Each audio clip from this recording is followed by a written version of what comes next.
with all of you. I feel very honored and privileged, as Prabhuji was saying, on this amazingly auspicious occasion of the 125th anniversary of Srila Prabhupada's Vyas Puja, his appearance in this world.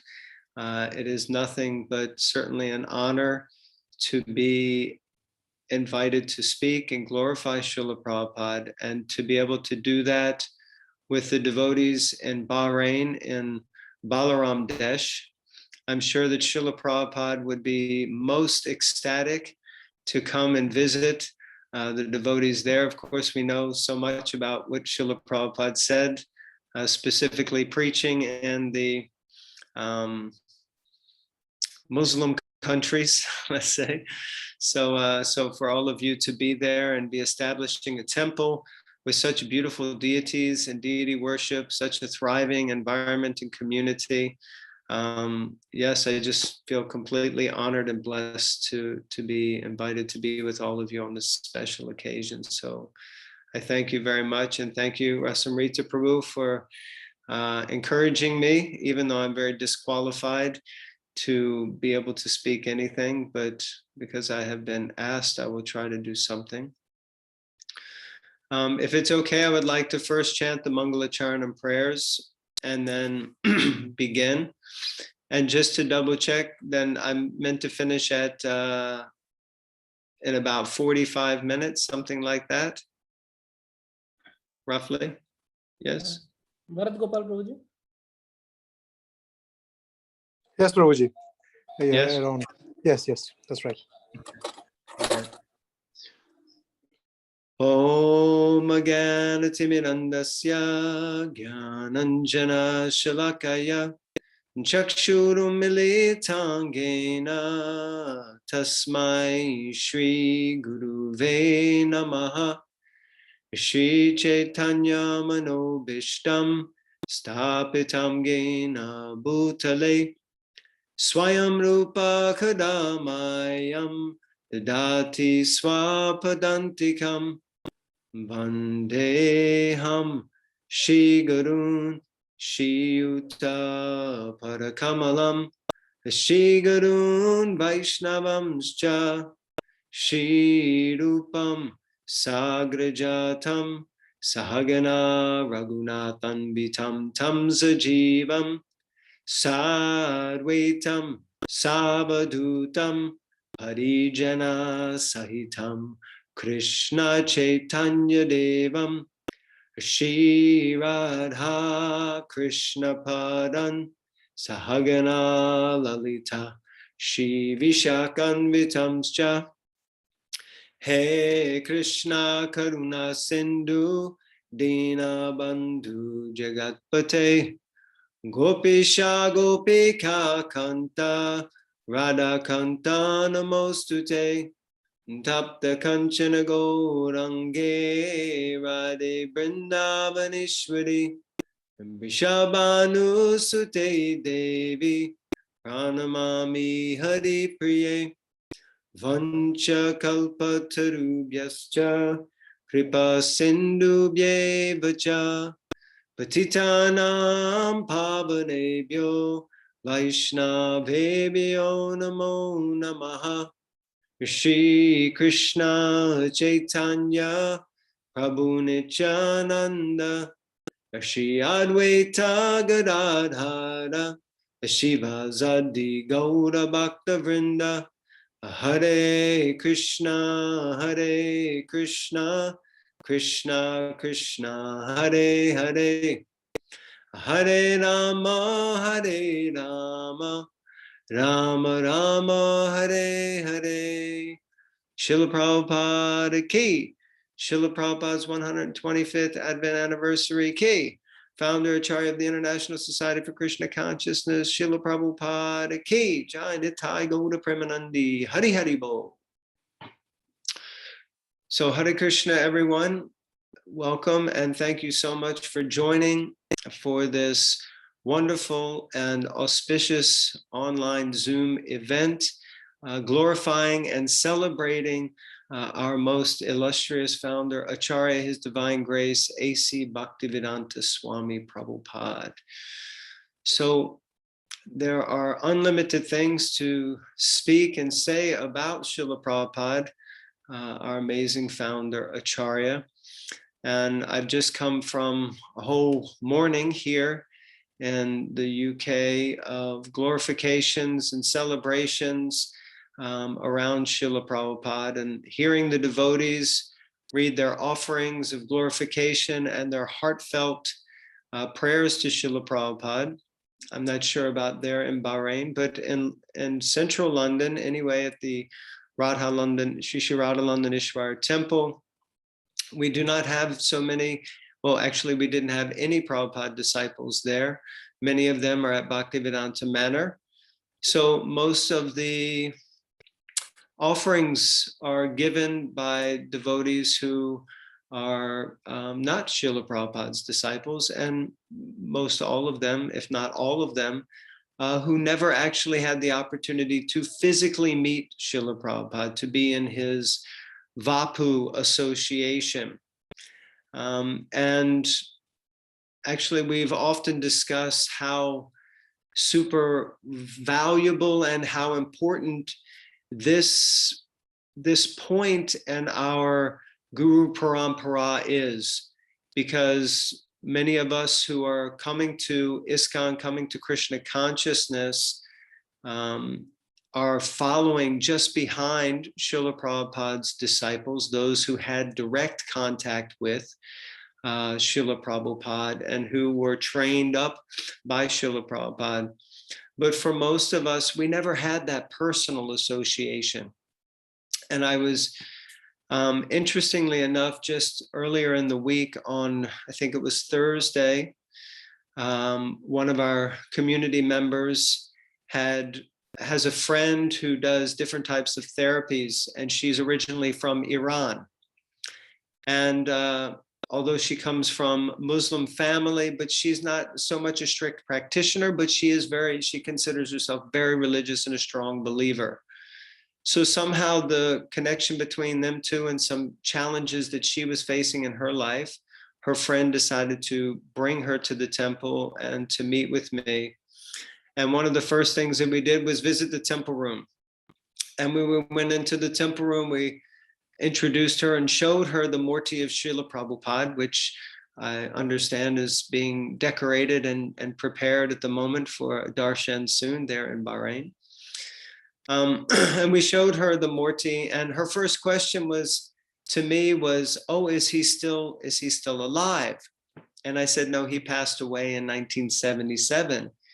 And she said, but you've been glorifying and speaking about him so much. She said, you must have been really young when you met him. And I said, no, I never met him. And she said, oh, well, how can you have so much appreciation for someone that you've never actually even met personally and had physical contact with? And I found it an interesting statement and something I've never really thought so much about before, because obviously from the time when we first come to ISKCON, it's our connection with Srila Prabhupada is usually established in such a profound and strong way. So I just wanted to speak a little bit about a few different, I guess, topics that, I mean, we could talk so many things about Srila Prabhupada. We could speak for hours. And of course, the Leelamrita is such a blessing, and we should be ever so grateful to His Holiness Satsvarup Das Goswami Maharaj for writing this Leelamrita and gifting us the biography of Srila Prabhupada that we can read and hear. But I just wanted to kind of discuss a little bit about what I see as some of the powerful gifts that Srila Prabhupada has given to us, and how powerful it is that now almost, well, it's actually 55 years, I think. This year was the 55th year of ISKCON's anniversary, 55 years that ISKCON has been around. And how powerful a personality Srila Prabhupada is, that his institution, also many years after he's passed, has continued to grow, has remained stable in many ways, and has expanded and still continues to enliven and inspire so many new people and devotees around the world. And you all are such a wonderful example of that, being in Bahrain and in the Middle East. So the first thing I wanted to discuss was about Srila Prabhupada's sort of mood and his mission. And I thought it was important to speak about the fact that actually in our Gaudiya Vaishnav calendar, we all know we celebrate, Srila Prabhupada gave us so many festivals. In fact, there was a point at which I think in Los Angeles, he said to Tamal Krishna Maharaj and some of the other leaders that were there at the time, that, oh, if you want festivals, I can give you a festival every day. You know, there's so many festivals in the Vaishnav calendar. And he said, and every day is a festival in Krishna consciousness, because every day we're chanting, dancing, and feasting. So Srila Prabhupada, his mood and his mission was to make Krishna consciousness also fun, something that we really want to do and we relish participating in. It's not just kind of mundane, boring, for all intents and purposes, religious activity. But Srila Prabhupada, if we think about all the festivals that we have, and of course, yesterday was Jamashtami, which is for us in the Hare Krishna movement, the appearance day of Lord Krishna, especially amongst those coming from Hindu background. Everyone knows if you want to glorify Lord Krishna, you have to go to an ISKCON temple. That's the place where you're going to get the true glorification of Lord Krishna. And so especially in London, so many people are coming. So Janmashtami is such an amazing festival, such an amazing event. Radhastami is coming up soon. We just celebrated Balaram Jayanti, and I'm sure that you had an amazing festival for Balaram Jayanti. Lord Nrsingadev, Gaur Purnim, what a celebration.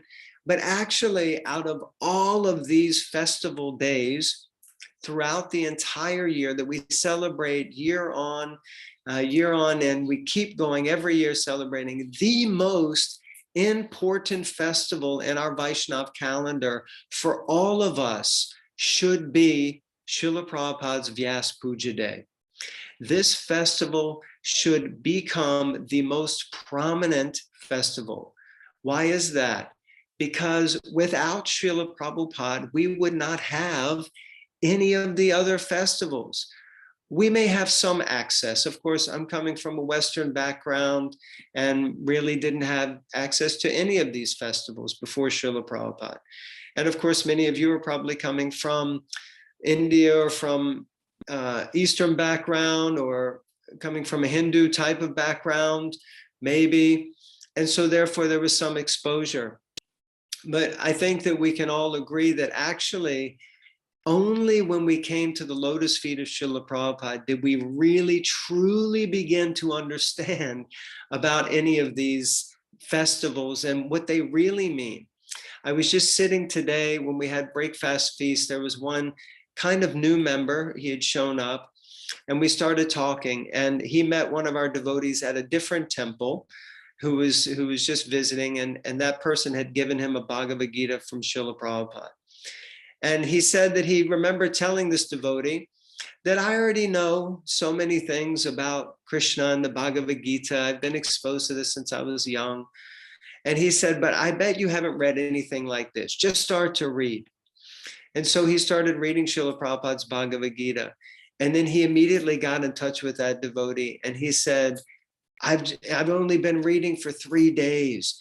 And I've understood more in 3 days about my own religion and about this philosophy and about who Krishna really is than I've ever understood in my entire life. And so we were discussing today how powerful Srila Prabhupada is, that he's able to deliver the message of Krishna consciousness, the culture, and the philosophy in such a deep and profound way. Why? Because he gives it to us in the parampara, and he is so chaste. He is so chaste to that parampara, and giving us what he has given us. He has tried not to, in essence, change anything that has been passed down for millenniums, so that the purity is being given to us. And I was saying to this person today, he was speaking about his wife, and he was thinking, he said that his wife is not really so into it, and she can't get her to come to the temple. He said she never wanted to go to the temple with me. And I said, yeah, but I said, that was other temples. She's never been to an ISKCON temple. I said, an ISKCON temple is not like any other temple. You know, I said, look what's happening here. Everyone's just been glorifying Srila Prabhupada, and now we're all sitting together. I said, it's just like such a family atmosphere. And this is another thing that Srila Prabhupada created, was that family atmosphere. So Srila Prabhupada's mood is very much about chastity. He's very chaste to the previous acharyas. He's very chaste to the Guru Parampara. Everything he's giving, he's trying to give completely in connection with the Parampara. But another aspect of Srila Prabhupada's mood is that he is extremely versatile, and really he was on the cutting edge of delivering Krishna consciousness to the masses in the West especially, and being able to give something and transport an entire culture from a completely different, or one could say even alien community, to the one that he went into. And Srila Prabhupada was able to deliver that. My wife and I were speaking earlier about how these days, even in the West, or especially in the West rather, that we have a lot of preaching programs, and devotees talk about bridge preaching and trying to not wear devotional clothes, don't wear tilak, don't speak about God. And I know I've been in these programs, and I even, I encourage them in many ways, because, and to some extent, it can be effective depending on the crowd that you're speaking to. But if we think about what Srila Prabhupada did, he was so cutting edge. He came into the West.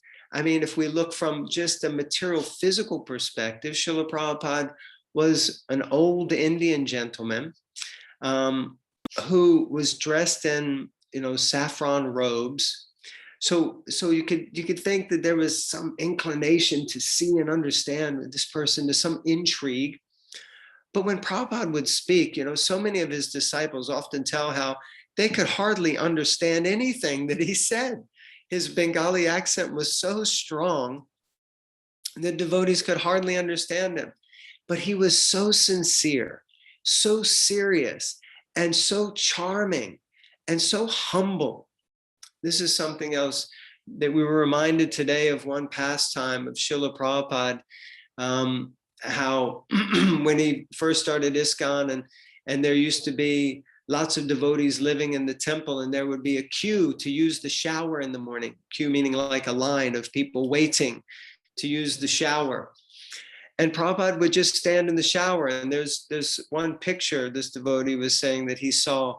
And in this picture, there was like 8 or 10 men waiting to use the shower. And Prabhupada was like number 5 or 6 in the line. He was just standing there waiting to go in to use the shower. This is his immense humility, and just creating an atmosphere in which he himself just tried to fit in with everybody.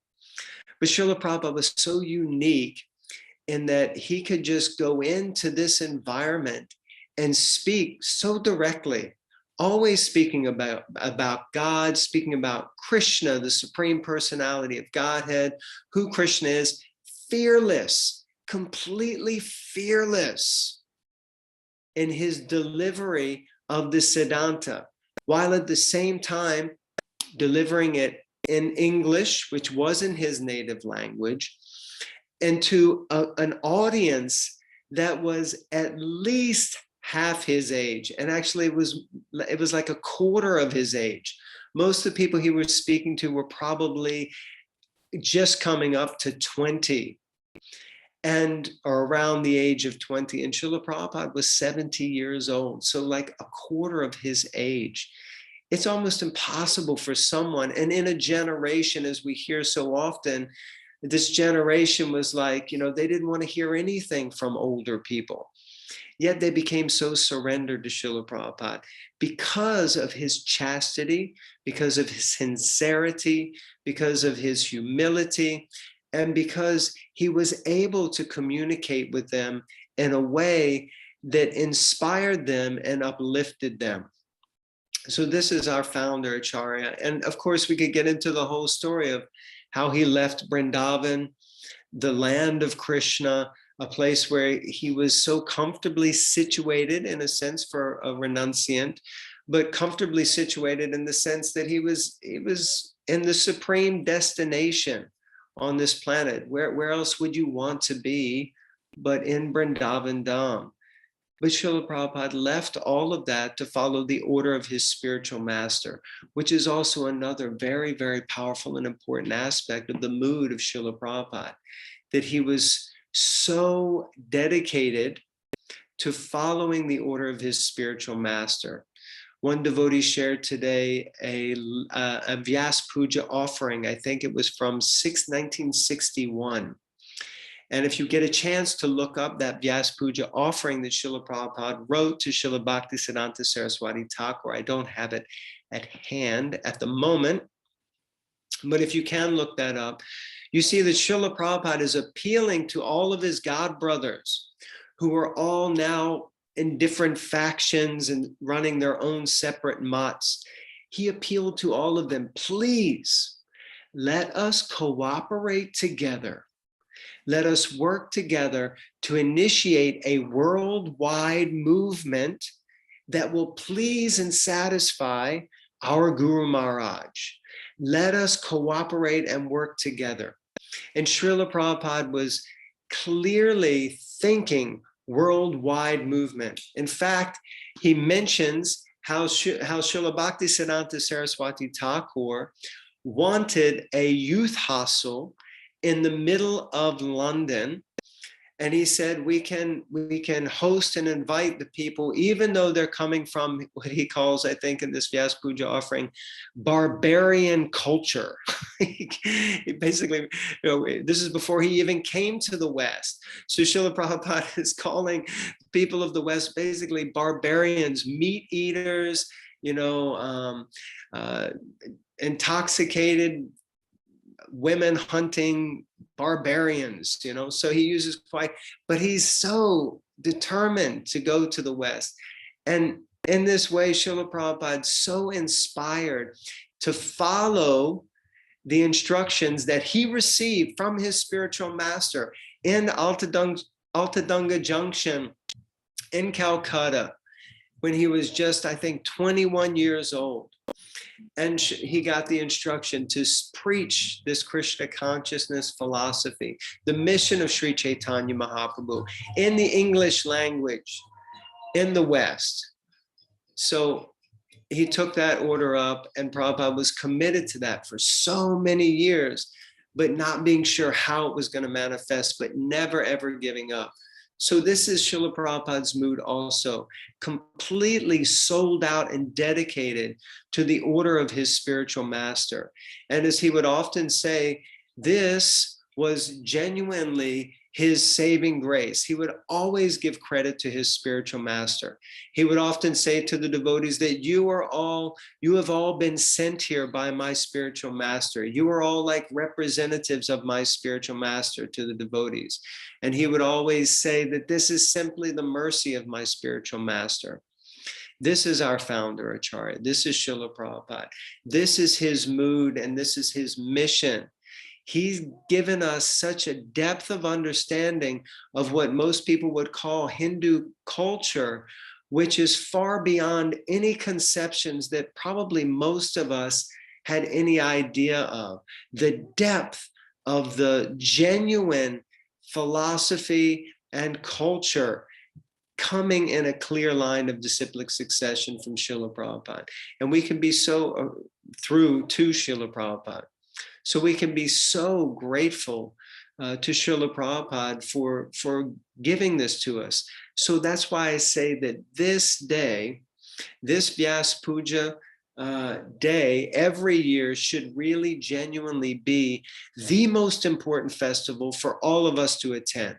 Because some of us may prefer Lord Shringadev, some may like Radhastami, some may like Gaur Pranim, Nityananda, Balaram. We may all have our individual leanings towards different personalities or festivals. Some may love the Govardhan Puja festival. This is one of my favorite festivals. But the one thing we all have in common is Srila Prabhupada and his Vyas Puja. And another thing I would just like to say, just because I do see sometimes devotees, they have a tendency to neglect writing a Vyas Puja offering. And it's quite a substantial and important thing that we should do for our own spiritual masters. But we should also do this for Srila Prabhupada every year. I have the great fortune to, over the years, have spent quite a bit of time with His Holiness Keshava Bharati Das Goswami Maharaj, who, if you read the BBT Vyas Puja book, if you get a copy of that, you'll see that every year he writes an immaculate Vyas Puja offering. In fact, it usually takes him at least 2 to 3 months. He works on his offering to Srila Prabhupada.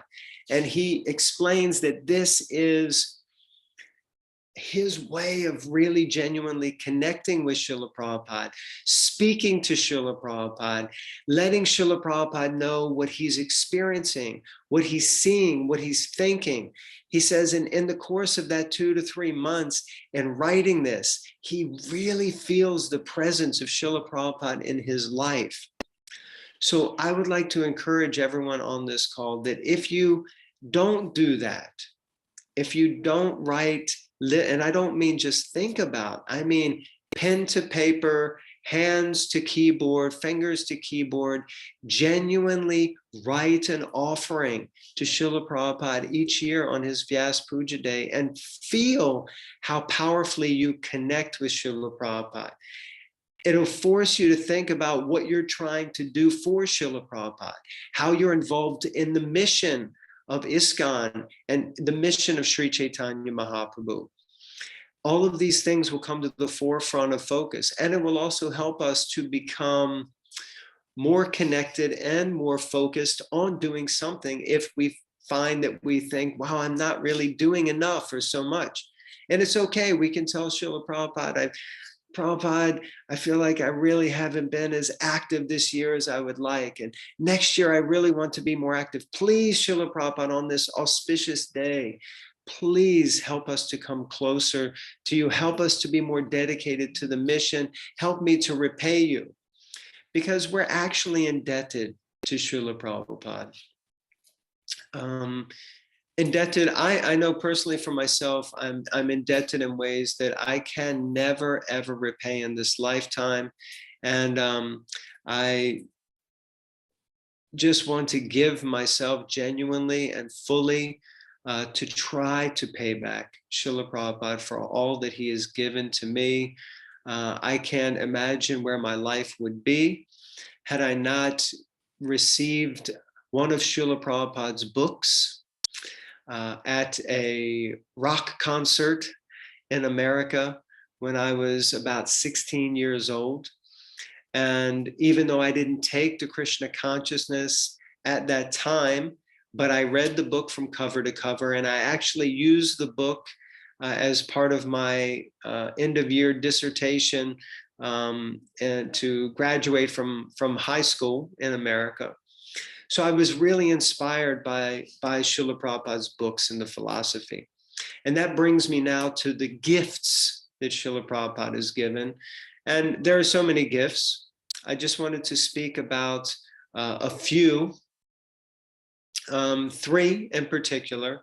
Srila Prabhupada, first and foremost, he gave us his books.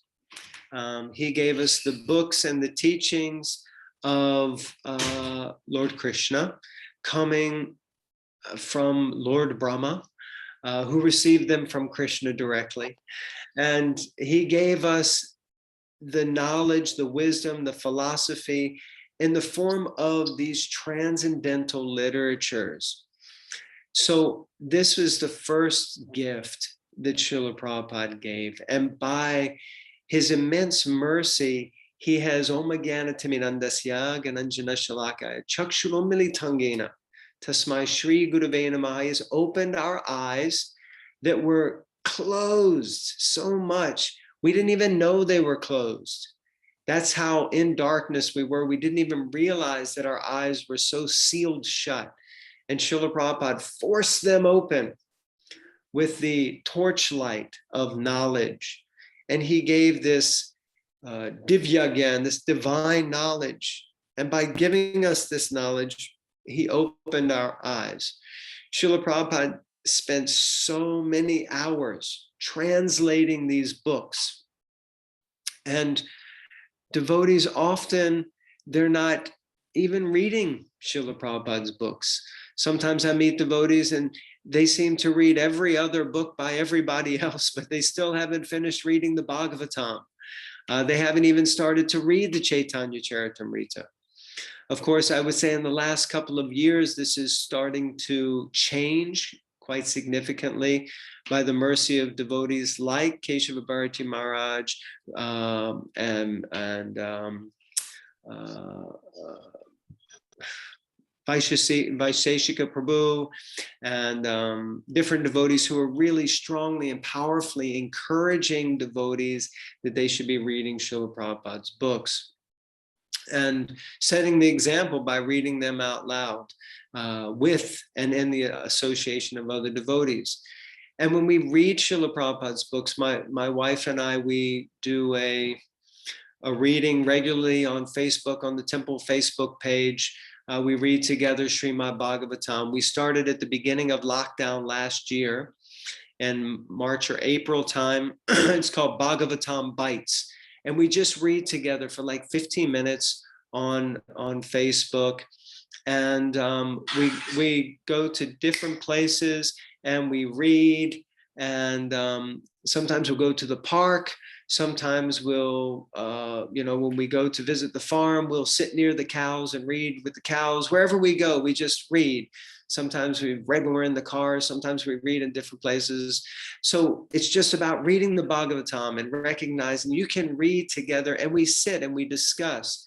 And this is very powerful because when you hear and chant together in the association of devotees, and that means with your wife, with your children. In fact, in the Bhagavad Gita, in the 13th chapter, verses 8 through 12, Srila Prabhupada, or rather Krishna, gives the list. He gives a list of the things that are knowledge. And in that purport, Srila Prabhupada explains that grihastas, they should be hearing and chanting together. They should be reading together, studying the Bhagavatam.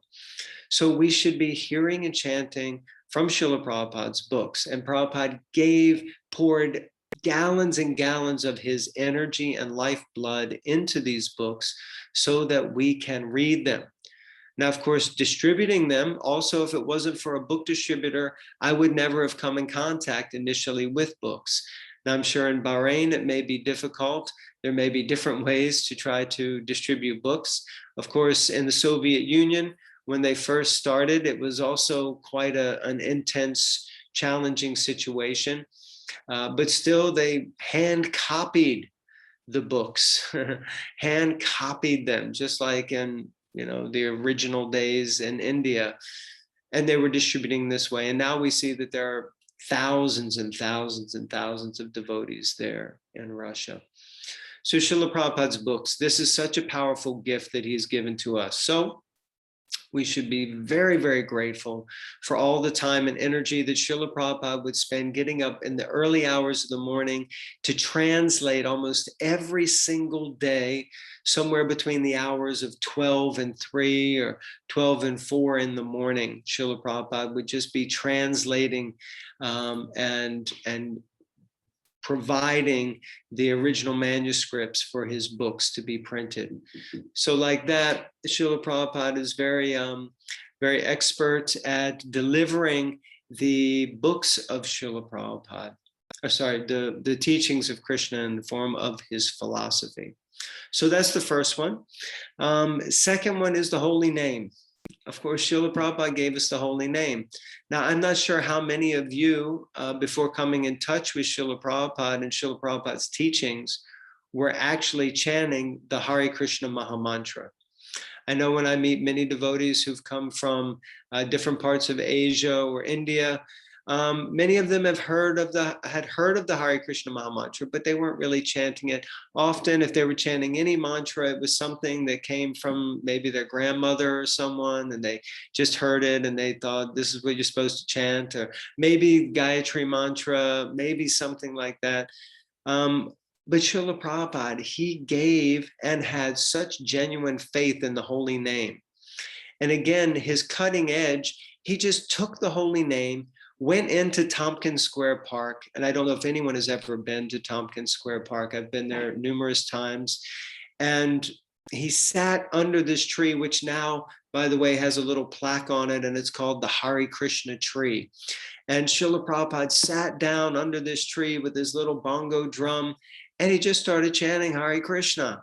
I mean, this is phenomenal in an atmosphere of like, you know, of course, he was in the Lower East Side of New York City, which was like full of bums and drug addicts and hippie type of people. And, you know, there was some artistic community there, but really a lot of people were just pretty strung out. And Srila Prabhupada just started chanting Hare Krishna. And by chanting Hare Krishna, by chanting the Mahamantra, people became attracted. And the next thing you know, people were looking forward to when Srila Prabhupada would come and sit under that tree. Musicians were bringing their instruments, their guitars, their horns, their saxophones. People would bring their tambourines or little bells. And, you know, it just became this phenomenon. You know, in the middle of New York City, this old Indian Swami is chanting this mantra, and everybody's just, they're just loving it. You know, it's incredible. So Srila Prabhupada really, when he came on the Jaladuta and he crossed the ocean to come to the West, to come to America, he was really armed with kind of three things. And that was, he only left after he completed the first volume of the Srimad Bhagavatam, which, by the way, I have 2 copies of those original volumes of the Bhagavatams. There are actually 3 volumes, but I have 2 of the 3. If anyone knows where I can get volume 3 from, I would really appreciate it if you let me know. But I was gifted them by one devotee who was married to a Prabhupada disciple, and she had Canto 1, Volume 1, Volume 2, but didn't have Volume 3. And I was going to show those to you because it's nice to see them. These are, you know, one of the sets of books that crossed the ocean with Srila Prabhupada. And Srila Prabhupada felt confident that he could go to the West once he had completed the first canto of the Srimad Bhagavatam. So he was armed with his books. And he was also armed with deep faith in the chanting of the holy name. He knew that these two parts and parcels of Krishna, these 2 incarnations of Krishna, because we know that the Bhagavatam is where Krishna goes in Kali Yuga, that he is entered into and becomes the Srimad Bhagavatam. So therefore, when Srila Prabhupada was crossing the Atlantic, he had Krishna with him. Also, we know, Prabhupada explains in several places in the Bhagavatam and in other places, that the holy name is also another manifestation or incarnation of the Lord in this age of Kali. So he had these 2. And he also had this strong and deep faith in his spiritual master. So with these three things, he was invincible to cross. And of course, the amazing Markandeya Bhagavat Dharma prayers that Srila Prabhupada wrote when he entered into Boston Harbor, I do not know why you have brought me here. I have no qualification to speak. These people are conditioned by the modes of material nature. They'll never be able to understand me. Only by your mercy will they be able to understand me. So therefore, I'm your puppet. So make me dance, make me dance, make me dance as you like. So Srila Prabhupada was just so surrendered. The last of the three gifts that I was thinking was the magical gift of prasad. So prasadam distribution is such a powerful thing. And Srila Prabhupada described ISKCON as the kitchen religion. And I know this is one thing that during the lockdown, devotees were probably missing the most, because you can have a Zoom call and you can get the philosophy, you can get sadhu sangha and association, and you can hear the holy name, but you can't get the opulence of sharing prasadam over a Zoom call. This is and the devotees today, because we've only just started opening up in a sort of full-on way since Balaram Jayanti. And today, sitting in the room again, filled with devotees, everyone honoring prasad together. The devotees were just saying, this is so nice to be together again and honor prasad. But what is prasad? I mean, I wouldn't have known anything about prasad. I was speaking to my wife and she was saying when she was growing up, because she's originally Gujarati, when she was growing up, she said, you go to the temple and you get some nuts and raisins and that's it. You leave the temple with, a few nuts and raisins and that's the prasad, At home, they weren't really, or they might offer a little fruit to the home deities, maybe some apples or pears, but it's nothing like when you go to an ISKCON temple and they say, Sarirada Vijaja Jorindriya Tayika. When the prayer comes, people know, wow, it's feasting time. And Srila Prabhupada said, we are simply dancing, chanting, and feasting. So, and that's it. And Srila Prabhupada, he knew that prasadam was he called it the secret weapon. And, there's so many wonderful stories of how influential people and different people would come. I was fortunate to be with Mother Jamuna once, and she was sharing with us how, her first encounter with Srila Prabhupada, he said, oh, you have to have some of this. And she held out her hand and he put this, big gulab jamun in her hand with all this gulab juice, and she was following I think she said it was like a macrobiotic diet. and this is just like sugar, and he said, go on, eat it. And she ate it and she said it just transformed her entire life after she ate this prasad. And Prabhupada used to keep a big jar of these gulab jamuns next to his desk. And whenever anyone would come and visit, he would give them. And of course, Srila Prabhupada, or they became termed or nicknamed ISKCON bullets. And anyone who would eat one of these or honor one of these, then, they would almost immediately become converted to Krishna consciousness.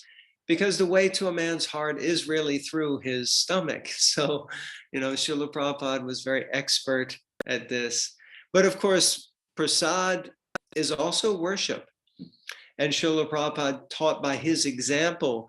By the way, if you haven't heard, but when Srila Prabhupada would honor prasad, and he would say, we don't eat prasad. He said, we honor prasad.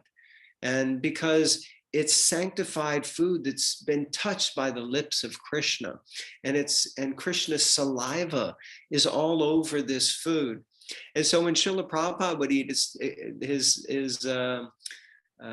servants who were looking after Prabhupada at that time, they described that Srila Prabhupada would often sit in a corner facing the wall, and he on his own would just honor prasad, and he would take his time relishing every bite. this is prasad. I mean, this is such an amazing part of our culture. And now, of course, globally, we have the Food for Life programs where we're distributing prasadam to so many people in need.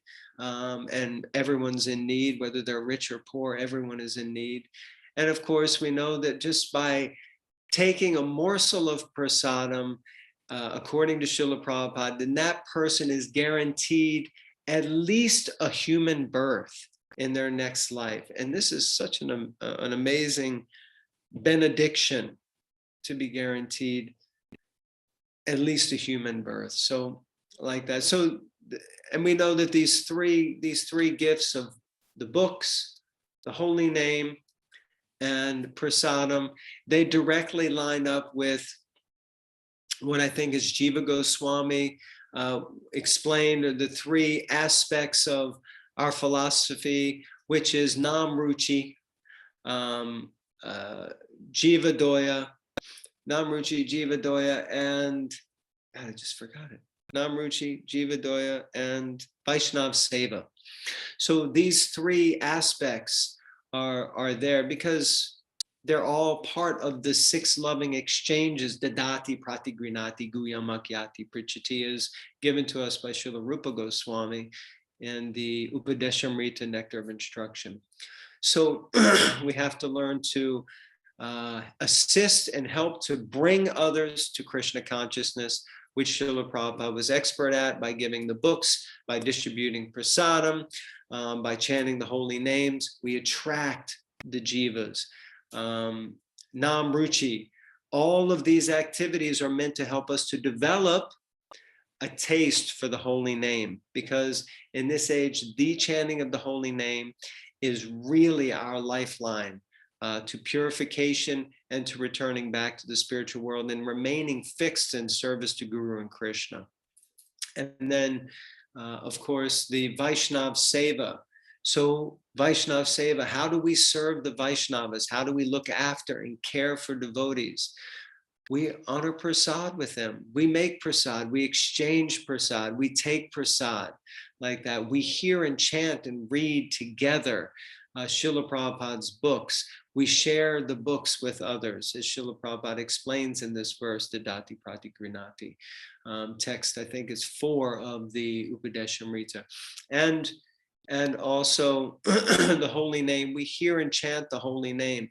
And we know at the last moment of our life, the thing that we're all hoping for is to be in a space, in a room where we're surrounded by the devotees, all chanting the holy name, so that at that final test, which again, also Srila Prabhupada set such a powerful example, at that time when we're leaving this world, that we're hearing the holy name and we're understanding what powerful Vaishnav Seva that is, to serve the devotees by being present with them so that they can pass the final test.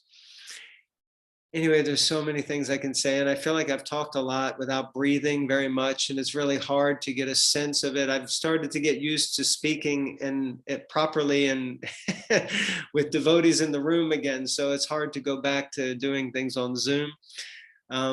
But I guess I will stop here. I don't know if anyone would like to reflect back anything or share something. Also, I usually like to keep the talks more interactive. I find that difficult on Zoom. But if there are any reflections or anything that anyone would like to share, if there's time, I know it's very close, or question, I guess, I don't know. Oh, okay, there's something popped up. Achutagiri Dari Prabhu says, Hare Krishna Prabhu, thanks for explaining qualities of Srila Prabhupada. To preach to modern population of nowadays, do you think there is a need of different preaching methods other than Srila Prabhupada's method as scenario is changed? Well, I would say both yes and no, Achyuta Giridhari Prabhu. I know in London, we have quite a few different groups who attempt different methods of preaching. And I think one thing that we can see from Srila Prabhupada is that he was adventurous. He was cutting edge. He was always willing to try new things and different things. He was also willing to make exceptions to even some cultural things like, in order to make sure that Krishna consciousness continued to expand. Let's take, for instance, well, anyway, some things are controversial, but, the fact that Srila Prabhupada gave Brahmin initiation to ladies, that was something that hadn't been ever done before, allowing ladies to live in the ashram, these kind of things. Prabhupada went to the Mantra Rock concert. And if you read about that in the Leelamrita, oh my goodness, it's so powerful what Srila Prabhupada did, what he was willing to do to spread Krishna consciousness. So I think simultaneously being open to trying new and different things, I think that's in the mood of our founder Acharya. I think he was very much willing to be adventurous. In fact, he termed and defined preaching as selfless adventures on behalf of the Supreme Personality of Godhead. So it seems that Srila Prabhupada thought and saw it that preaching should also be fun and exciting. It should be daring. It should be adventurous. So I think that's there. Simultaneously, I have to say that in the few years that I've been here in London, engaged in outreach services, chanting Hare Krishna, when we do Harinam, maximum numbers of people come back to the temple from Harinam. Now that may not be something you can do in Bahrain. So there you go. Book distribution is the next maximum numbers of people come to the temple from book distribution. Now, how we do book distribution changes and differs, and we try lots of different things. Prasadam distribution, people come. So from these three activities, still maximum people come. We have some programs where devotees do completely like a bridge type of thing to try to attract the yoga community. No problem. There are people that join and people that come. So like that, I think that let's not throw the baby out with the bathwater. Let's not forget that these things, and also Srila Prabhupada did make the statement that if you do these things as I've taught you, then all success will be there. And the tendency, he said of his Western disciples especially, is that you always want to change things. So some of our best outreach activities are done completely in line with Srila Prabhupada and what he did. But of course, we should be able to adapt. You're preaching in an environment and in a climate in which you have to adapt. You have to change things around. But the use of social media, the use of the internet, the use of Zoom, the use of so many things, we should engage all of these things in Krishna service. That's exactly what Srila Prabhupada did. I don't know if that answers your question. Okay, thank you. Hare Krishna. Anything else?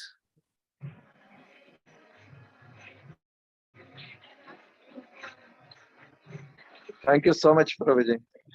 Dandavat pranam. Thank you.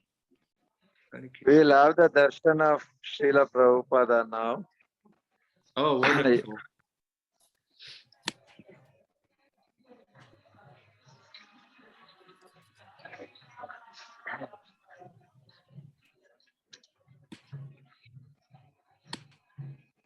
Srila Prabhupada ki jai.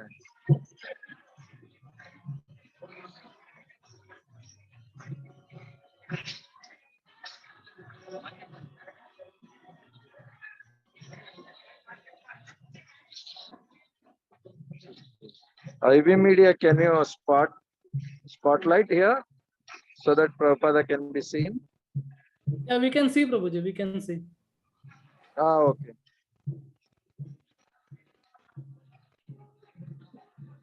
Jai Srila Prabhupada ki jai.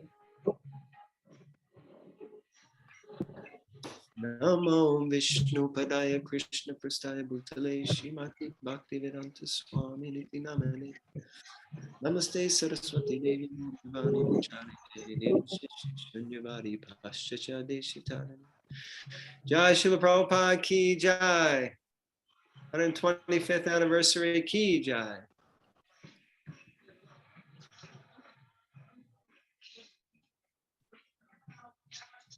Thank you so much, Prabhuji. Dandavat pranam. Thank you. I'm honored to be with you. Thank you very much again. And I hope you have an amazing festival. Srila Prabhupada ki jai.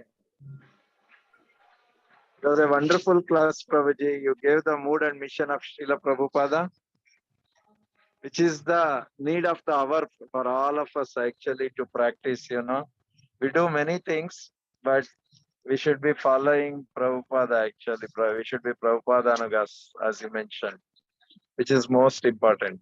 Thank you so much, Prabhuji. Thank you, Prabhu. Hare Krishna. Vancha Hare. kalpachubhya kripa sindhubhyevacha tinanam pavanebhyo vaishnavebhyo namo namaha. Rasamrita Prabhu, you wanted to say something?